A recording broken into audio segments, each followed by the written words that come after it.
Еңбек қауіпсіздігі және еңбекті қорғау жөніндегі іс-шаралар, бақылау шараларының иерархиясы. Еңбекті қорғау жөніндегі құқықтық іс-шаралар. Еңбекті қорғау жөніндегі құқықтық іс-шаралар қауіпсіз және салауатты еңбек жағдайларының стандарттарын, сондай-ақ олардың сақталуын қамтамасыз ететін құқықтық құралдарды белгілейтін құқықтық нормалар жүйесін құрудан тұрады. Бұл құқықтық нормалар жүйесі Қазақстан Республикасының Конституциясына негізделеді және заңдарды, нормативтік құқықтық актілерді, сондай-ақ нақты ұйымдарда қабылданатын жергілікті нормативтік актілерді қамтиды. Еңбекті қорғау жөніндегі әлеуметтік экономикалық іс-шаралар.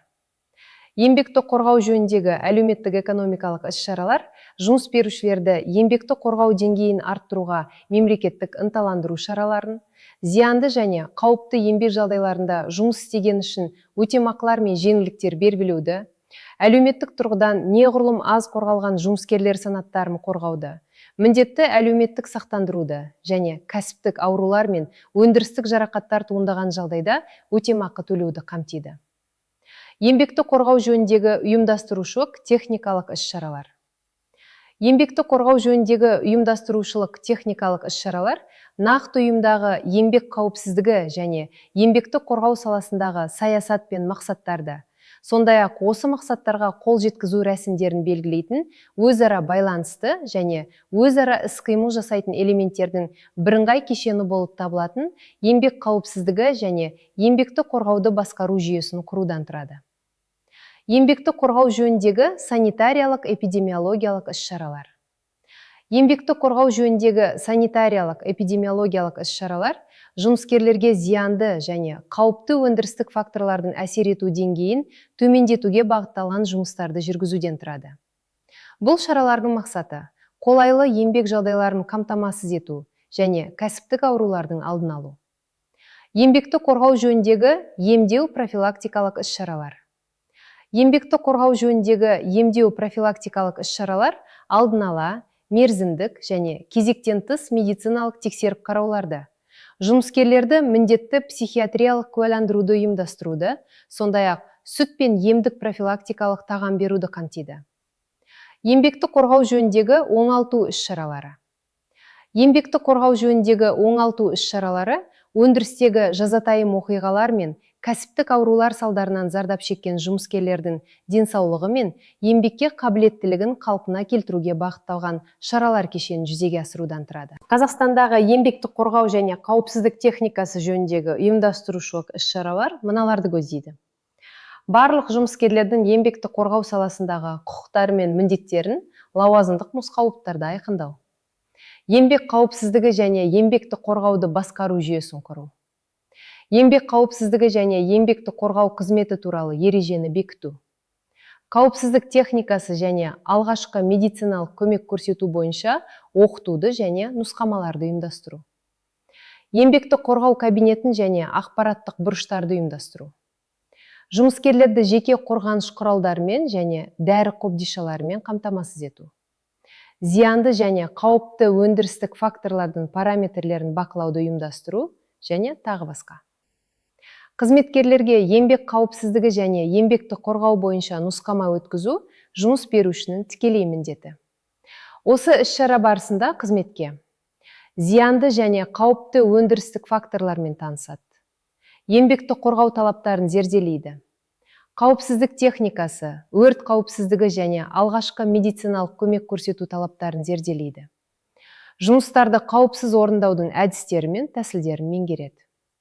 Сабақтың соңында оның білімі ауызша түрде тексеріледі. Осыдан кейін қызметкер нұсқама жүргізу журналына нұсқаушының қолының жанына өз қолын қояды.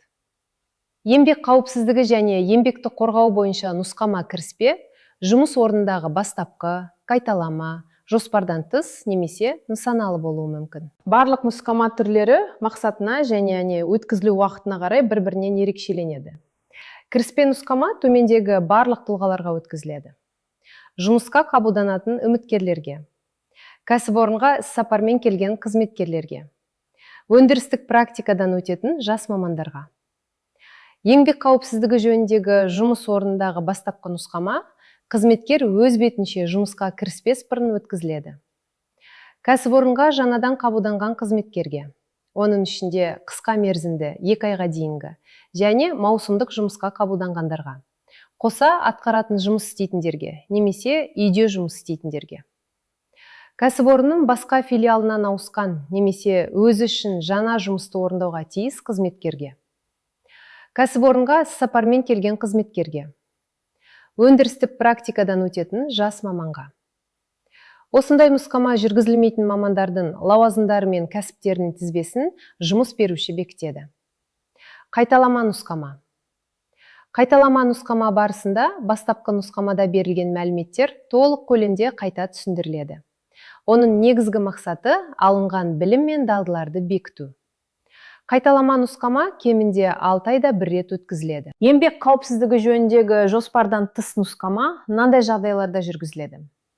Еңбекті қорғауға қатысты жаңа заңнамалық актілер күшіне енген немесе бұрын қолданыста болған актілерге, сондай-ақ еңбекті қорғау жөніндегі нұсқаулықтарға өзгерістер енгізілген кезде. Технологиялық процестер өзгерген, құрал-саймандар, құрылғылар мен жабдықтар ауыстырылған немесе жетілдірілген. Сондай-ақ еңбек қауіпсіздігіне әсер етуі мүмкін өзге де факторлар өзгерген кезде. Жұмыскерлердің еңбекті қорғау талаптарын бұзуы, аварияға, өндірістегі жазатайым оқиғаға және басқа да ауыр зардаптарға әкеп соғуы мүмкін нақты қауіп төндірген кезде.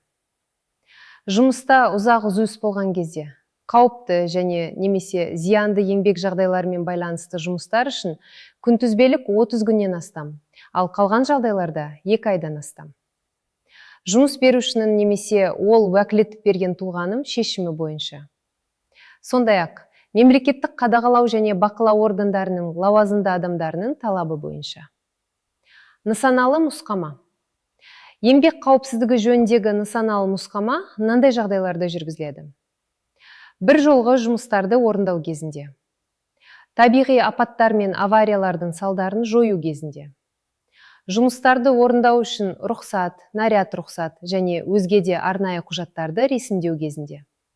Жаппай іс-шараларды өткізу кезінде. Ұжымдық қорғану құралдары УКК 2 және одан да көп жұмыс істеушілерді зиянды және немесе қауіпті өндірістік факторлардан бір мезгілде қорғауға арналған техникалық құралдар.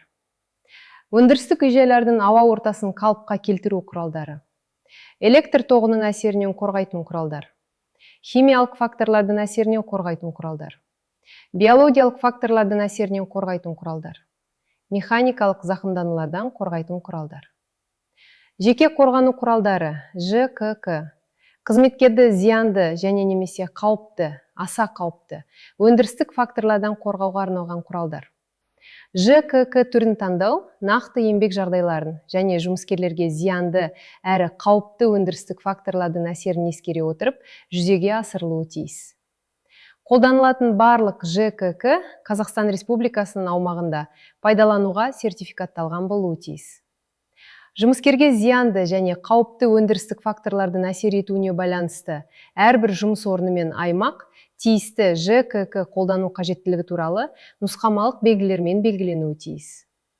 Өндірістік аймаққа қызыл аймақ кіргенде және сол жерде болған кезде, сондай-ақ шартты түрде қауіпсіз аймақта жасыл аймақ жұмыстарды орындау кезінде міндетті қорғаныш құралдары қолда болуы және киіліп тұруы тиіс. Барлық жұмыскерлер жеке қорғаныш құралдарын ЖКК дұрыс қолдану мен пайдалану тәртібіне оқытылуы тиіс. Міндетті қорғаныш құралдарына мыналар жатады. Қорғаныш арнайы киімі, қорғаныш арнайы аяқ киімі, қорғаныш каскасы, қорғаныш көзілдірігі, қорғаныш құлақ қаптары немесе құлақ тығындары, берушілер. Жұмыскерлерді жеке қорғаныш құралдарымен ЖКК қамтамасыз ету жұмыс аймақтарының жағдайларына сәйкес бекітілген арнайы киім мен ЖКК тізбесіне сәйкес ұйымның қаражаты есебінен жүзеге асырылады. Әрбір жұмыскерге ЖКК беру ЖКК есепке алудың жеке карточкасында тіркеледі. Жеке қорғаныш құралдары ЖКК жеке пайдаланылуы тиіс.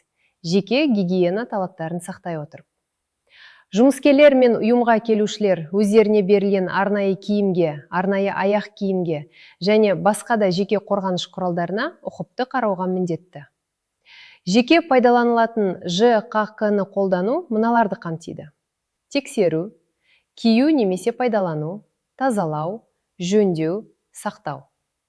Арнайы киімнің, арнайы аяқ киімнің және басқа да жеке қорғаныш құралдарының берілуін, есепке алынуын және есептен шығарылуын бақылау ұйымның қаржы департаментіне жүктеледі.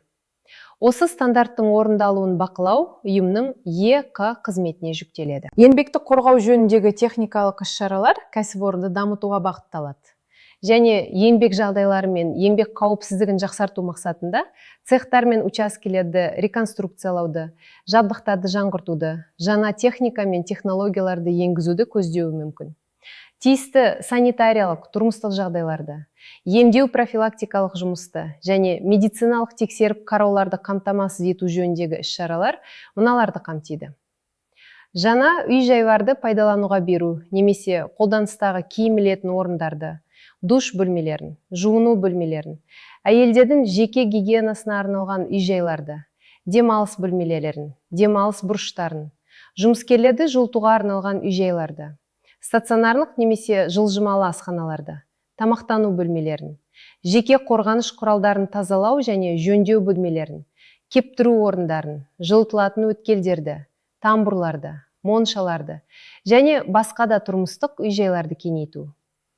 Медициналық тексеріп қарауларды ұйымдастыру. Еңбек және демалыс режимдерінің оңтайлы тәртіптерін енгізу. Фельдшерлік немесе дәрігерлік денсаулық сақтау пункттерінің, психологиялық жеңілдету бөлмелерінің, ингаляторлердің, фатарилердің, диеталық тамақтану залдарының және басқа да үй-жайлардың жаңаларын салу немесе қолданыстағыларын реконструкциялау. Түнгі ауысымда жұмыс істейтін жұмыскерлер үшін ыстық тамақтандыруды ұйымдастыру. Әртүрлі медициналық ем-шара жабдықтарын, спорт залдары мен спорт алаңдарының жабдықтарын орнату. Өндірістік гимнастиканы енгізу. Ауыз сумен қамтамасыз етуді ұйымдастыру. Ұйым жанындағы демалыс үйлерін, демалыс базаларын, емханаларды және басқа да әлеуметтік тұрмыстық объектілерді жабдықтау. Кәсіпорында еңбекті қорғау жөніндегі мынандай әлеуметтік экономикалық іс-шаралар көзделуі мүмкін. Тегін түскі астарды ұйымдастыру. Жарақатсыз және қауіпсіздік техникасы талаптарын бұзбай жұмыс істегені үшін ынталандыру. Жұмыскерлерді ауру салдарынан, уақытша еңбекке жарамсыздықтан, сондай-ақ өндірістегі жазатайым оқиғалардан, кәсіптік аурулардан және басқа да жағдайлардан міндетті сақтандыру. Кәсіптік ауру жұмыскердің өз еңбек қызметтік міндеттерін орындауына байланысты оған зиянды өндірістік факторлардың әсер етуінен туындаған жіті немесе созылмалы ауру. Қазақстан Республикасында кәсіптік аурулардың алдын алу, жұмыскерлердің кәсіпке жарамдылығын айқындау, сондай-ақ кәсіптік аурулары бар немесе кәсіптік ауруға күдігі бар адамдарды анықтау жөніндегі іс-шаралардың ішінде жұмыскерлерді алдын ала және мерзімдік медициналық тексеріп қараудан өткізу жетекші орын алады. Кәсіптік аурулардың ерте белгілерінің анықталу деңгейінің төмен болуының ықтимал себептерінің бірі профпатолог мамандардың болмауы. Емханаларда және өнеркәсіптік кәсіпорындарда.